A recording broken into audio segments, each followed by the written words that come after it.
Kali ini saya akan menceritakan bagian kedua dari film Legend of Fu Yao. Agar tidak berlama-lama, berikut rangkumannya. Pertandingan berburu akan segera dimulai. Fu Yao sebagai satu-satunya perwakilan dari mistis hitam berdiri di bagian paling belakang, diremehkan dan dikucilkan dari yang lain. Untuk babak pertama, seorang tetua membawa mereka memasuki sebuah gua, di mana kali ini mereka ditugaskan untuk bertarung dan menyegel seekor hewan mistis kuno. Di perguruan mistis jiwa, terdapat dua teknik dasar. Yang pertama adalah teknik langit tanpa batas, sedangkan yang kedua adalah teknik penakluk jiwa. Para peserta dibagi menjadi dua kelompok sesuai teknik yang mereka kuasai. Namun di sini, Fu Yao tidak menguasai satupun di antara dua teknik tersebut, sehingga orang-orang di sana kembali meremehkannya. Dan mereka tidak membiarkan Fu Yao masuk ke dalam kelompok mereka.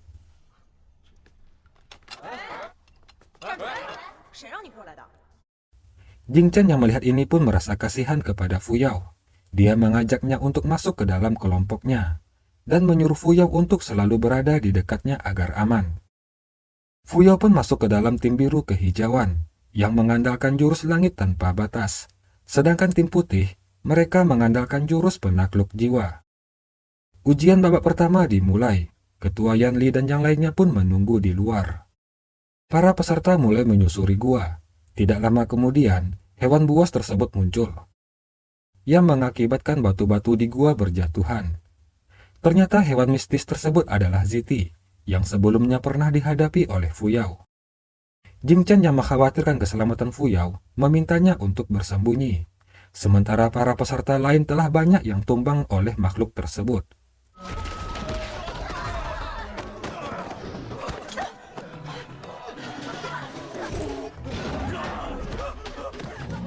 Tim putih pun akhirnya keluar lebih awal dari pertandingan, yang membuat para tetua di luar sedikit terkejut melihatnya. Di dalam gua, Jing Chen dan Pei Yuan bekerja sama untuk menaklukkan Ziti. Mereka berdua menyerangnya bersamaan, namun dengan mudah mereka berdua pun dipentalkan. Fu Yao yang melihat Jing Chen dalam bahaya, memancing Ziti untuk mengejarnya. Dia menggiringnya masuk ke dalam lorong gua. Dalam upayanya menyerang Ziti, Fu Yao gagal dan kakinya pun terluka.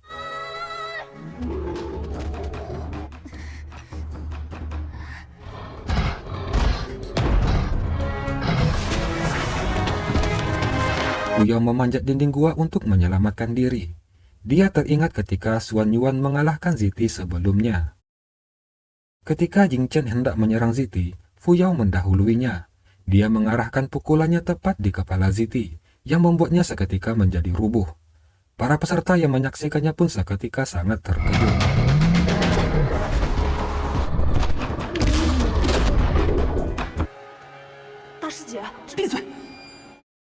Akhirnya ujian babak pertama telah selesai. Fu Yao keluar dengan menunggangi Ziti, yang membuat para tetua di luar terkejut melihatnya. Ketua Yan Li terlihat tidak senang dengan keberhasilan Fu Yao tersebut. Di bagian mistis hitam, orang-orang sedang berkerumunan merayakan keberhasilan Fu Yao. Akan tetapi Paman Zhou masih khawatir karena dia tahu Yan Li tidak akan membiarkan seorang budak dari mistis hitam untuk menang. Paman Zhou meminta Fu Yao untuk berhati-hati. Sedangkan di bagian mistis utama, Ketua Yan Li memarahi Jing Chen yang terluka karena menyelamatkan seorang gadis. Dia berkata agar jangan membiarkan Fu Yao memasuki wilayah mistis utama, atau dia akan menghukumnya sesuai peraturan. Xuan Yuan menghampiri Fu Yao yang duduk di pinggir danau. Dia memberikan botol obat kepada Fu Yao untuk menghilangkan racun bekas cakar Ziti. Dalam kesempatan itu, Xuan Yuan kembali menggoda Fu Yao, yang membuat Fu Yao memukulnya.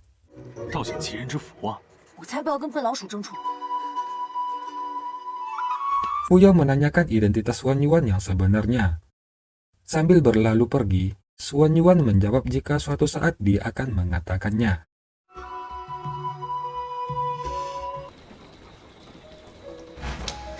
Fu Yao yang sedang mencuci baju teringat pertemuan pertamanya dengan Xuan Yuan di lembah terlarang. Tiba-tiba seorang murid mistis utama mengantarkan baju milik Jing Chen yang berlumuran darah. Namun itu semua adalah siasat Pei Yuan untuk memancing Fu Yao memasuki mistis utama.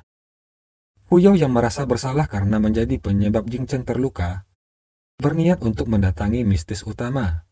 Dia memberikan obat dari Suan Yuanmin kepada Jing Chen. Jing Chen gembira karena ternyata Fuyao masih peduli terhadapnya. Dia kembali membujuk Fuyao untuk tetap melanjutkan hubungan mereka. Namun Fuyao menolak. Dia berkata hubungan mereka terhalang oleh statusnya sebagai seorang budak. Di masa depan, dia tidak akan mempersulit Jing Chen kembali. Fuyao pun lalu pergi dari sana.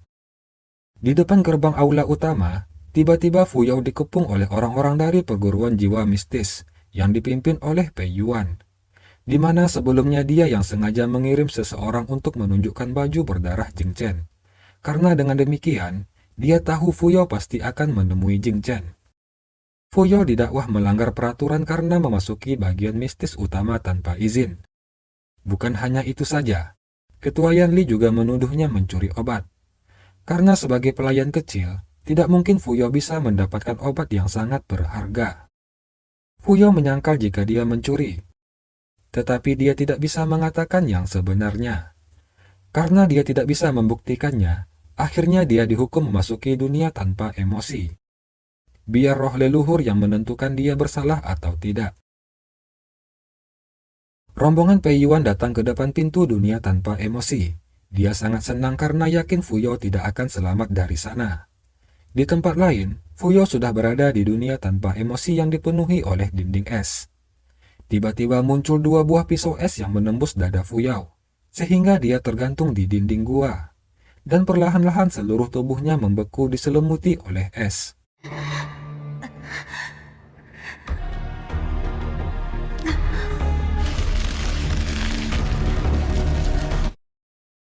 Suan Yuanmin datang bersama tikus peliharaannya.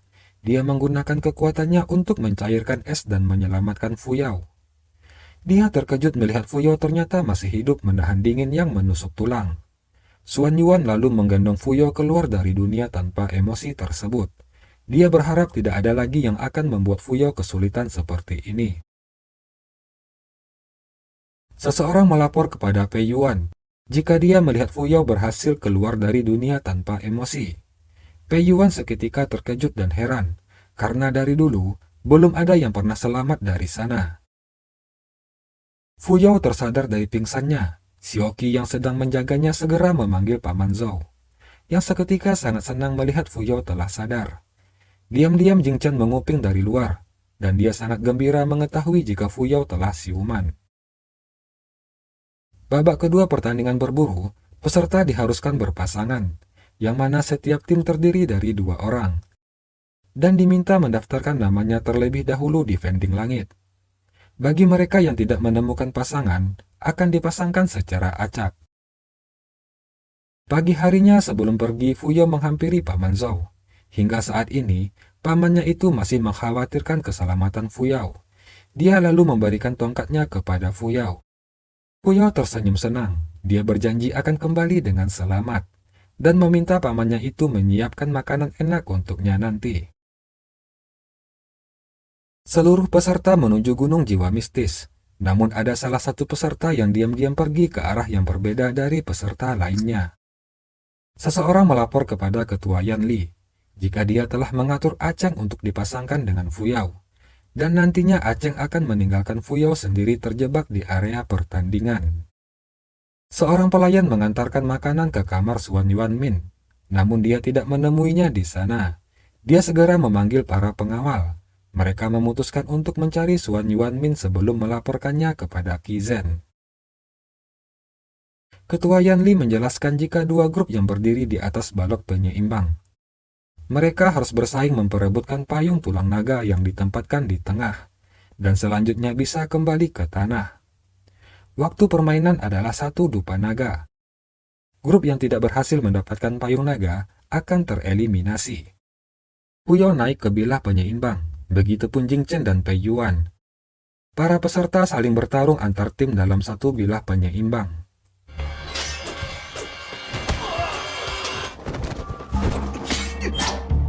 Terlihat Fuyao saat ini melawan 2 orang peserta lainnya, dan dia hampir saja terjatuh. Namun seseorang datang menunggangi seekor burung putih dan menyelamatkannya. Dia adalah calon pewaris Suan Yuanmin. Fuyao jelas heran bagaimana bisa Xuan Yuanmin bisa berada di sana. Dia berkata siapa Xuan Yuanmin sebenarnya, dan kenapa dia selalu membantunya. Xuan Yuanmin menjawab jika dia adalah penyelamatnya. Dia ingin Fuyao mengingatnya dan membayarnya di masa depan. Pei Yuan terlihat begitu kejam membantai lawannya tanpa ampun, hingga Jing Chen menegurnya karena tega membunuh teman seperguruan. Tapi Pei Yuan tidak peduli karena di matanya hanya ada kemenangan. Hidup orang lain tidak ada hubungannya dengannya. Jing Chen dan Pei Yuan turun menggunakan payung tulang naga. Pei Yuan terlihat tersenyum bahagia, sedangkan Jing Chen menunjukkan ekspresi kurang senang setelah mengetahui sifat Pei Yuan yang sesungguhnya.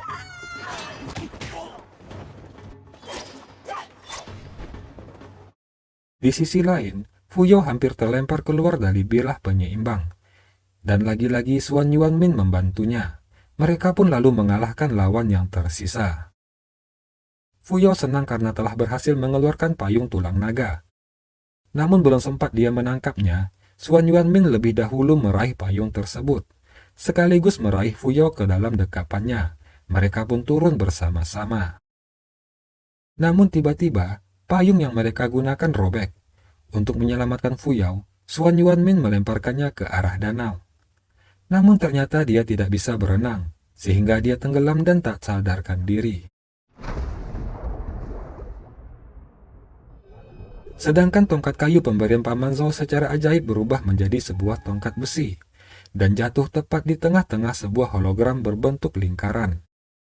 Tongkat besi itu seperti sebuah kunci, hingga lingkaran hologram itu berputar seolah terbuka.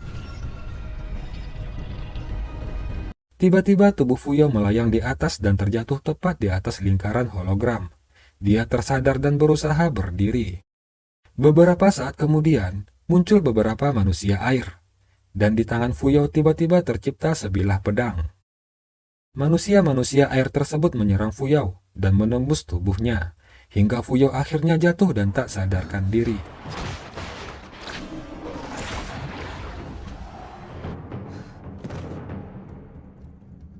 Kemudian terlihat asap hitam keluar dari sebuah benda, dan terdengar suara seorang perempuan. Perempuan itu berkata, gadis dengan batu 5 warna telah muncul. Iblis di Feitian akan kembali menguasai 5 wilayah.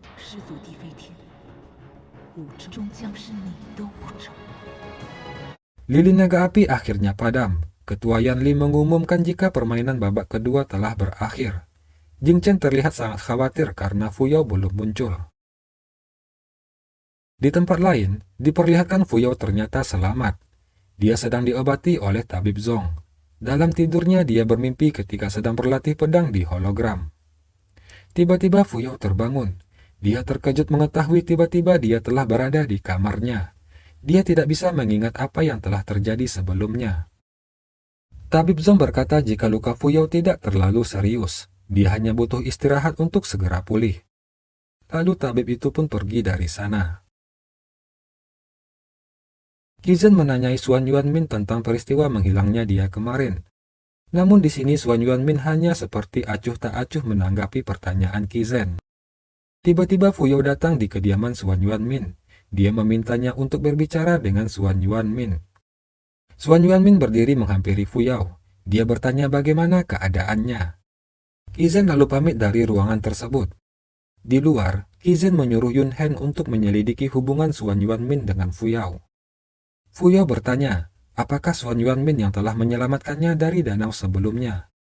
Namun Xuan Yuanmin berkata jika dia tidak melakukannya, yang membuat Fuyao bertanya-tanya siapa yang telah menyelamatkannya. Malam harinya ketika tidur, Fuyao bermimpi sedang berlatih ilmu pedang.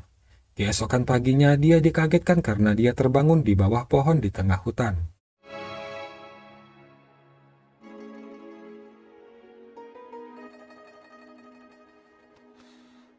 Para pelayan membicarakan Fuyao yang terbangun di tempat yang berbeda setiap harinya. Mereka mengira jika Fuyao telah gila semenjak jatuh ke dalam danau. Xuan Yuan yang berada di sana mendengar semua percakapan mereka. Malam berikutnya sebelum tidur, Fuyao meminta Xiaoqi mengikatnya di ranjang dan mengunci pintu kamarnya. Dia ingin melihat apakah dia akan tetap terbangun di tempat yang berbeda.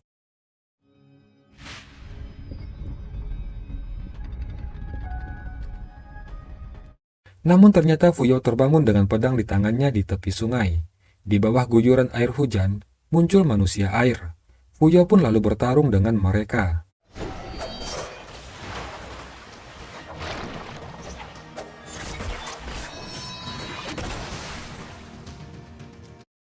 Xuan Yuanmin melihat dari jauh dan tersenyum.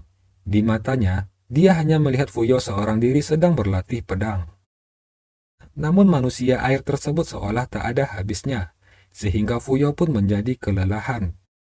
Xuan Yuanmin terkejut menyadari jika terjadi sesuatu yang aneh kepada Fuyao. Dia melempar payungnya lalu menotok punggung Fuyao, agar dia bisa kembali ke alam nyata. Kepada Xuan Yuanmin, Fuyao berkata jika ada yang selalu mengejarnya dan memaksanya berlatih ilmu pedang. Xuan Yuanmin lalu menggunakan tenaga dalamnya untuk memulihkan Fuyao. Di perguruan jiwa mistis, salah seorang tetua melapor jika salah satu manik milik mereka telah menghilang. Ketua Yanli memeriksa melalui kotak hologram miliknya, dan dia langsung mencurigai jika bagian mistis hitam sebagai pelakunya. Ketua Yanli dan yang lainnya mendatangi kediaman Fuyao.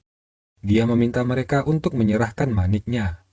Hal itu membuat Fuyao dan Paman Zhou menjadi bingung. Mereka menyangkal jika mereka tidak mencuri manik tersebut. Namun saat Fuyao memeriksa kantong celananya, dia menemukan manik tersebut berada di sana. Fuyao sangat terkejut dan heran kenapa bisa begitu. Paman Zhou lalu segera menyerahkan manik itu kepada Ketua Yanli. Sambil bersujud dia meminta Ketua Yanli menghukum dirinya saja dan mengampuni Fuyao. Fuyao yang melihat pamannya bersujud merasa sangat kasihan. Dia meminta pamannya itu untuk berdiri. Fuyao berkata jika dia tidak tahu kenapa manik tersebut ada padanya, tapi dia tahu peraturan pertandingan berburu, di mana orang yang memiliki manik, maka dia bisa mengikuti tahap ketiga pertandingan. Ketua Yanli pun tidak bisa membantah perkataan Fuyao, dia pun memenuhi keinginannya. Keesokan harinya Fuyao akan pamit kepada pamannya untuk mengikuti pertandingan babak ketiga, namun sepertinya Paman Zhou tidak ingin menemui Fuyao. Fuyao berlutut di depan kamar pamannya tersebut. Dia mengucapkan terima kasih atas jasa pamannya yang telah membesarkan dirinya selama ini. Fuyao sadar kemungkinan hal buruk akan terjadi kepada dirinya. Dia meminta pamannya menjaga diri baik-baik lalu pergi dari sana. Babak ketiga permainan dimulai. Yanli memberi penjelasan tentang aturan permainannya, di mana babak ketiga adalah duel 1 lawan 1. Namun untuk menentukan dua orang terakhir, mereka harus melewati dunia imajiner.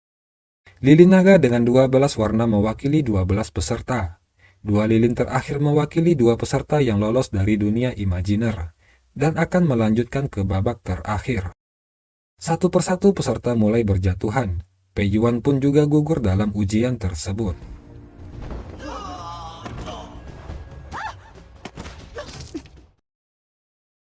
Semua orang terkejut karena Fuyao berhasil lolos dari ujian tersebut. Dan yang paling terkejut adalah Jing Chen, di mana dia harus bertarung dengan wanita yang disayanginya itu. Jing Chen berkata jika Fuyao tidak akan bisa menandinginya. Dia meminta Fuyao untuk mengaku kalah, karena dia tidak ingin melukainya. Namun Fuyao menolak, dia telah sampai sejauh ini. Selama ini di perguruan jiwa mistis, dia hanya diperlakukan sebagai budak. Fuyao berkata setelah pertandingan ini, dia akan pergi meninggalkan perguruan jiwa mistis dan hidup bebas. Yanli pun lalu mengumumkan jika babak terakhir permainan dimulai. Fuyao dan Jing Chen pun siap dengan pedang mereka masing-masing. Jing Chen dan Fuyao terlihat sama-sama kuat, mereka menyerang dan bertahan.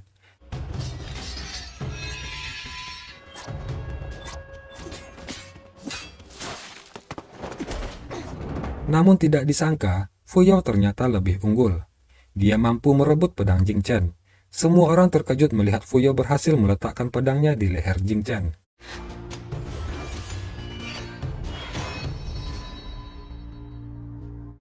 Fuyao sengaja membiarkan Jing Chen mengambil pedangnya kembali. Di saat Jing Chen sudah siap untuk menyerang, tiba-tiba Fuyao menjatuhkan pedangnya dan mengaku kalah. Dia lalu pergi dari sana bersama pamannya. Meski terlihat jelas jika Fuyao sengaja mengalah, namun Yanli dengan bangga mengumumkan jika Jing Chen sebagai pemenangnya. Tiba-tiba seorang penonton mencoba protes, karena jelas-jelas Fuyao membuang pedangnya dengan sengaja. Dia berkata jika pertarungan itu tidak adil. Tiba-tiba Pei Yuan maju merendahkan Fuyao. Dia berkata jika Fuyao hanyalah pelayan rendahan. Dia adalah budak yang melayani orang-orang jiwa mistis. Dia ditinggalkan di bawah gunung saat masih kecil. Karena kebaikan ketua, dia bisa tinggal di perguruan. Pei Yuan juga menuduh jika Fuyao selalu merayu Jing Chen untuk mendapatkan simpatinya. Dan tanpa disangka, Jing Chen pun membenarkan semua perkataan Pei Yuan. Fuyao tidak menyangka jika Jing Chen akan tega berlaku seperti itu. Dia terlihat sangat marah. Dia berlari menuju tempat pertarungan dan mengambil pedangnya kembali. Fuyao meminta Jing Chen mengeluarkan pedangnya dan menantangnya kembali bertarung.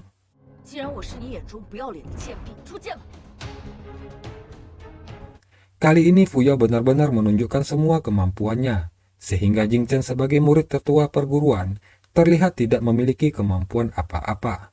Dengan mudah Fuyao mengalahkannya hingga tersungkur.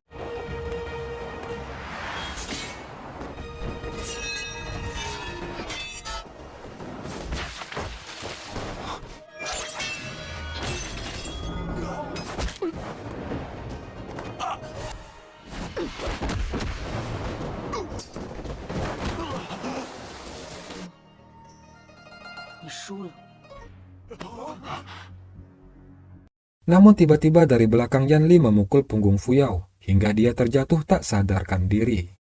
Dia menjelaskan kepada semua orang jika jurus yang digunakan Fuyao adalah jurus rahasia yang telah dicuri dari perguruan. Fuyao dikurung di sebuah ruangan dengan tangan dirantai. Yanli datang dan menuduhnya telah mempelajari teknik rahasia secara diam-diam. Dia meminta Fuyao menyerahkan buku petunjuknya. Fuyao jelas tidak memilikinya, karena selama ini dia belajar hanya lewat mimpi. Dikarenakan tidak mendapatkan apa yang diinginkannya, Yanli pun berkata akan terus mengurung Fuyao di sana. Dia lalu pergi meninggalkan tempat tersebut. Oke, demikianlah bagian kedua dari cerita Legend of Fuyao. Mohon maaf jika